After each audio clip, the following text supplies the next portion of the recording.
This is a regular rainbow of colors. But these two are not colors of the rainbow. That's right. Pink and purple are not colors of the rainbow. Purple is a word we made up for red and blue together, similar with pink. In real life, rainbows do exist. And they occur when the sun is out during rain, and if you've seen one, you might see something like purple at the end.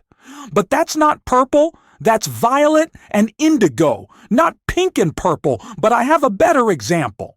Colors don't technically exist. Instead, there are waves that can be long or short, and our eyes can detect these waves and make an image out of it. But that's a story for another video. If you take all the wavelengths and put them into a line, you get the color spectrum. Us humans can only see a bit, but that bit is the entire rainbow of real colors.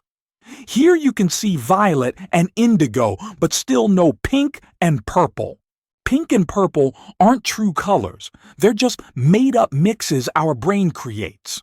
But wait, if they don't exist, how do we see them? Because unlike everything on the invisible range, we can see pink and purple. As I said before, light is a wave, so if we see red and blue waves together in certain amounts, it makes pink or purple. So, let's summarize. Light moves in waves. All the visible waves makes a rainbow. Rainbows exist in nature, and they don't have pink and purple. Not true colors are created with mixtures of real colors. Another example is brown. Anyway, thanks for watching, and please think about subscribing.